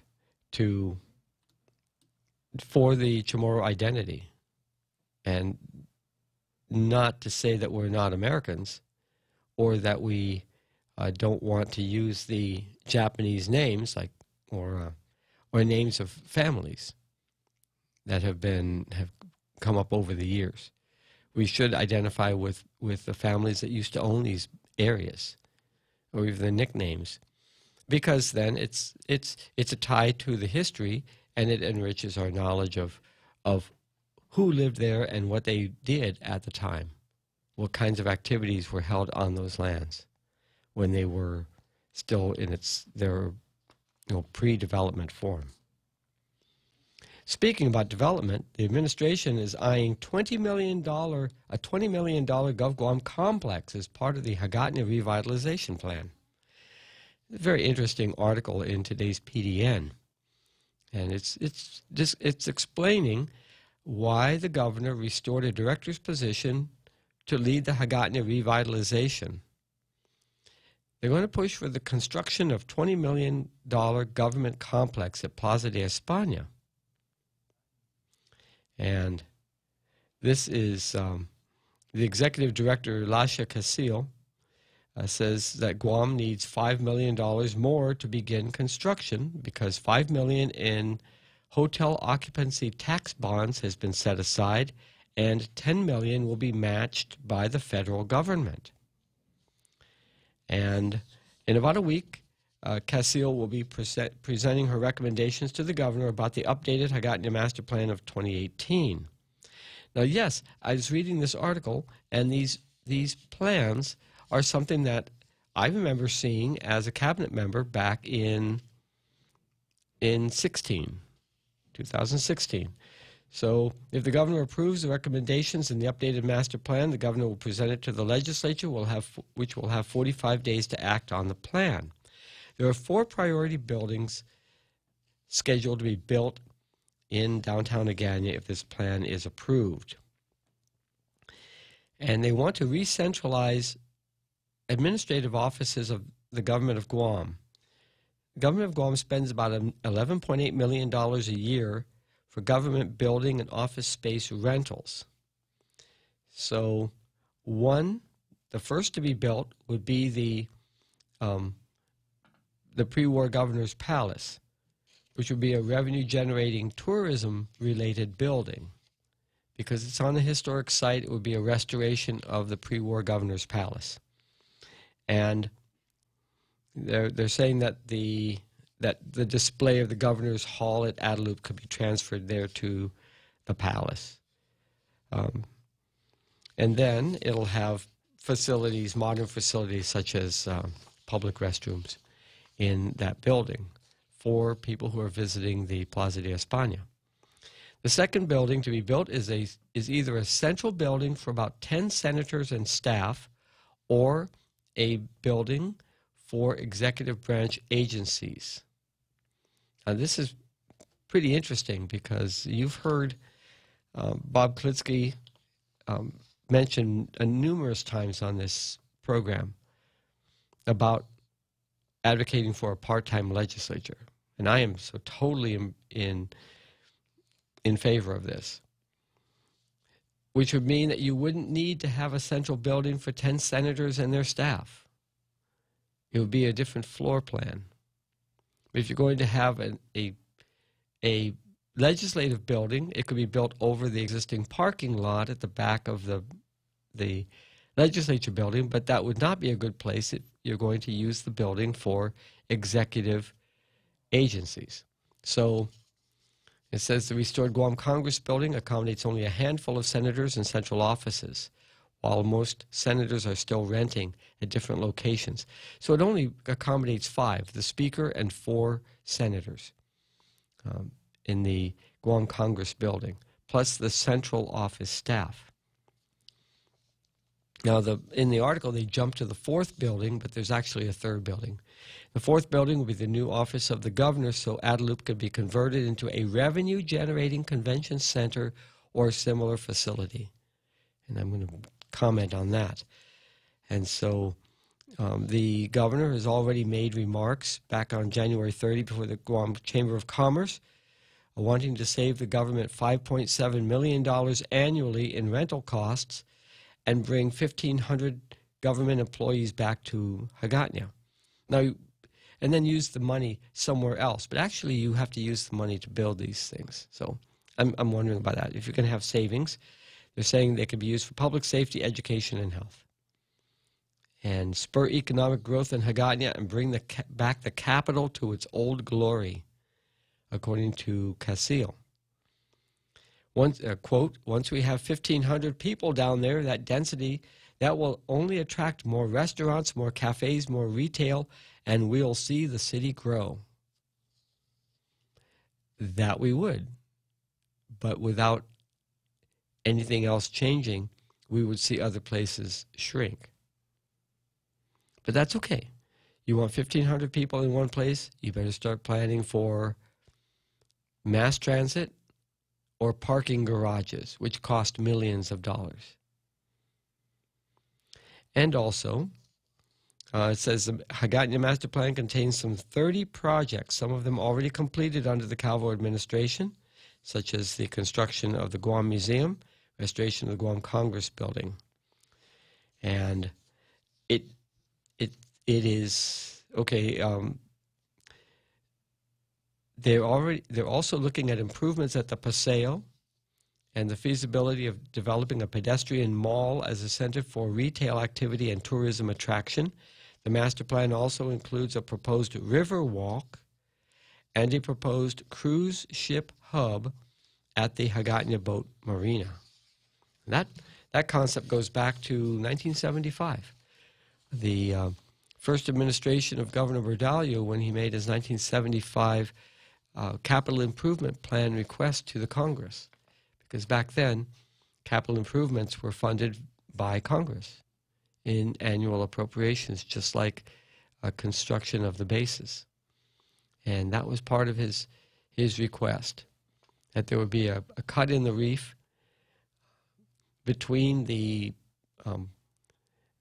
Paseo and Adelup into the reef flat, and then coming to the side of Marine Drive, facing the water, looking out towards the reef, and it would be dredged out, large enough for a cruise ship to enter and turn around in the basin and pull up to a wharf that'd be big enough to have buses come and take people off and go to around the island, wherever they wanted to go.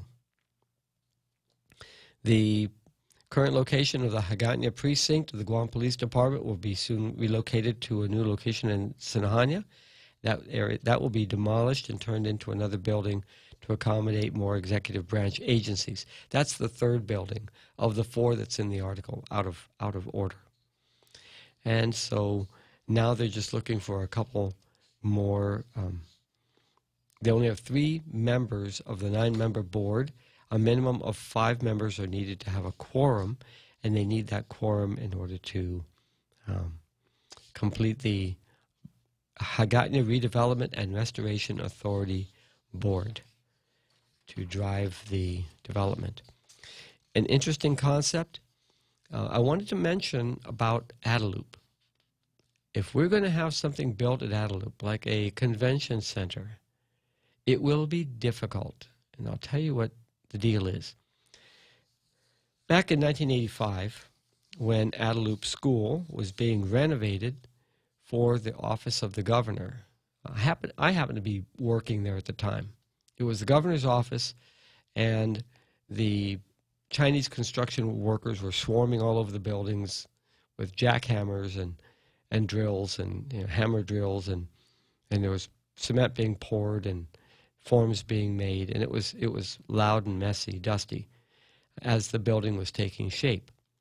What they discovered was that Adelup School was built across, it's parallel to the highway, and it sits across Adelup Point, which is formed like 4 fingers coming out from the shoreline towards the point.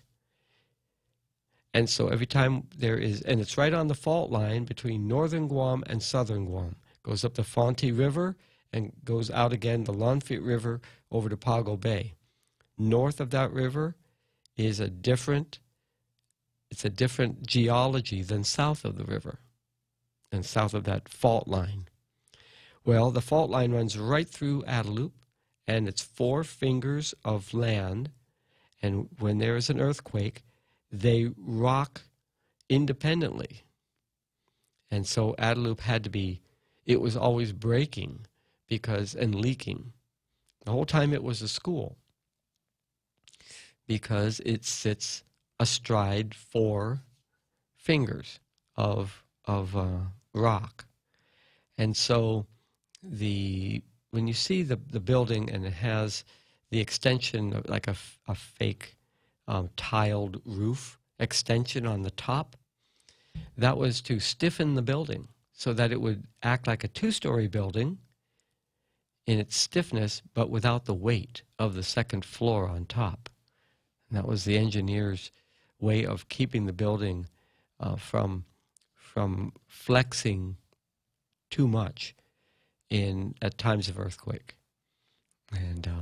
And so if they're going to put a building down there, a severe earthquake will take it down unless it is built very, very strongly. And that may make it really expensive. And then if you had a building there, you wouldn't have any parking. It's just, I can see why somebody would want to turn that property into a private moneymaker, but it wouldn't be a moneymaker for the government of Guam. It would simply be gifting land for private development that would be guaranteed to make a profit, but not the people of Guam wouldn't be guaranteed to make a profit. It would just be the investment and the additional building there. If we want to, well, we're not going to talk about global warming and the sea rise, but all coastline development is going to be coming under additional scrutiny in the coming years as sea levels rise and you project your flood zones.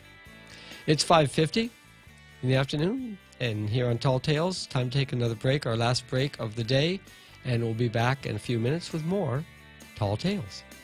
Attention homeowners, MRE solar energy systems now come with battery storage for zero money down. This means that your home will have power even when the island power isn't available, like during power outages or during and after storms. The inconvenience of not having power for your home is a thing of the past. It's solar with battery storage exclusively by Micronesia Renewable Energy. Don't be left in the dark. Call 632-2613 for a free consultation. MRE, the smarter choice.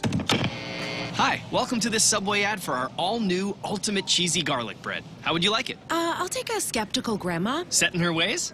A smidge. Grandma, try this Ultimate Meatball Marinara made with Ultimate Cheesy Garlic Bread. Melted mozzarella, Parmesan, garlic butter spread. It's just like yours. Like mine? My grandmother's recipe? Try it. You know, my grandmother's cheesy garlic bread was never all that. Subway, make it what you want. Limited time only at participating restaurants.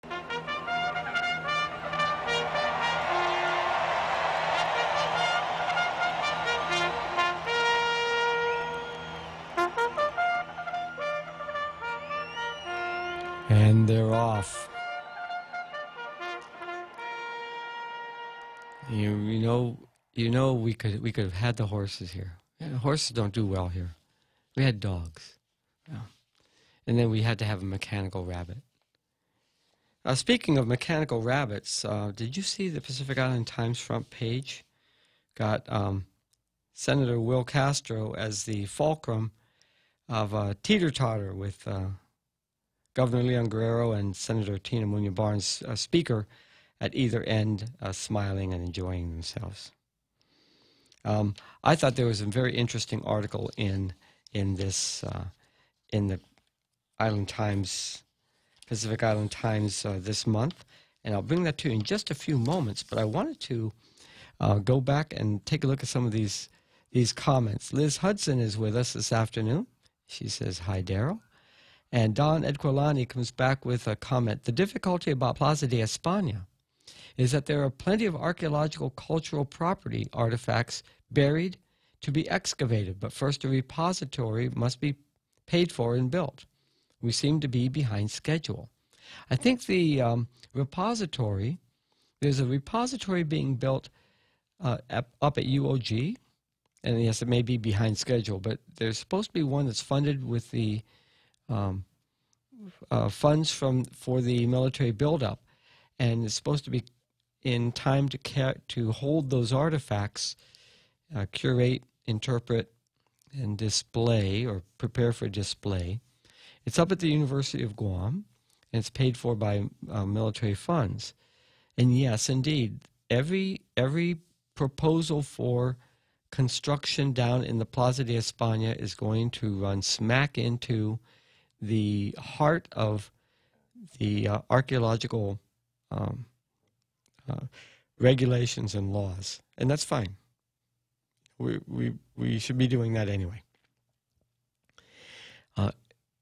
Don continues, Adelup is supposedly haunted, a burial site of old Imperial Japanese soldiers' remains, one of many old Second World War II burial sites, World War II burial sites that our elders should document.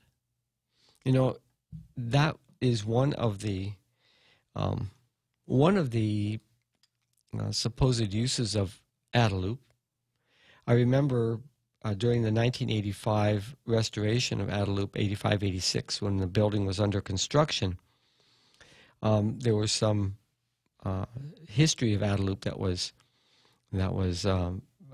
was brought out. One was that the deck up on top of the point, there was a deck up there that had, it was flat and had holes in it. And what the story was back in, you'll see some old pictures, it was the Atkins Kroll general manager's house up there. And Atkins Kroll was a dealer, a trader for copra and the like, between out of Australia, New Zealand, and the South Pacific, extending up as far as Guam. That was Atkins Kroll. And one of the managers on 1915 or so hanged himself. And so that was supposed to be haunted, and nobody used the house after that. And then the house was used during World War II as a place for comfort women, as a geisha house, basically. And that was a place that the Chamorros avoided. And then that deck, the house was blasted away in World War II, and the deck was laid by the Seabees, who had their clubhouse up there, their NCO club or something, up there in 1945. The grounds of Adelup, the flat areas down in the bottom of Adelup, where the big field is, I don't think we were, there was no digging in that area. And we don't exactly know why, but there wasn't any attempt to go through with ground radar or so to see what was there, or test diggings or whatnot.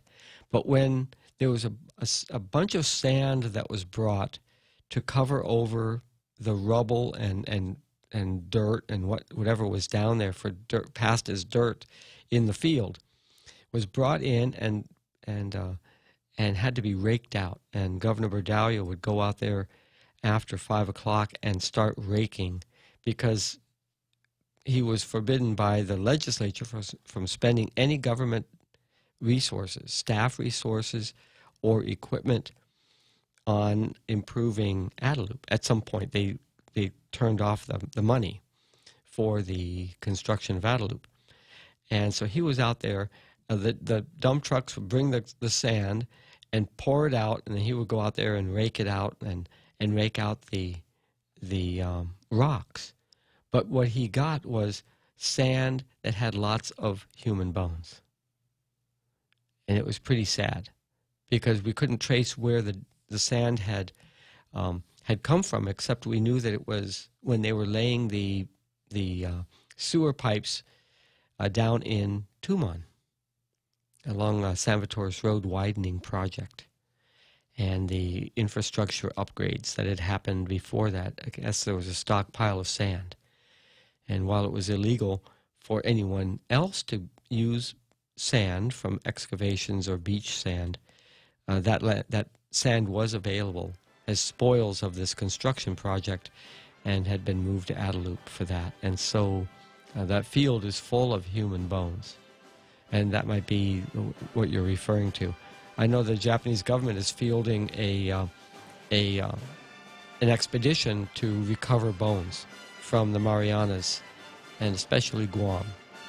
And some Buddhist seers are keenly interested in Guam as a place that has many, many, many unrepatriated bones of Japanese soldiers, and it's a serious matter to recover these bones. Well, on that happy note, this brings to a close another edition of Tall Tales here on The Point. I'm Darrell Taggarty, very happy to be with you weekday afternoons from 4 until 6 until we get the return of the vacationing Bob Klitzkie in 30 days. Wishing you a good evening, and I will be back here tomorrow. Don't forget Ray Gibson tomorrow morning at 6 o'clock with his program here on The Point.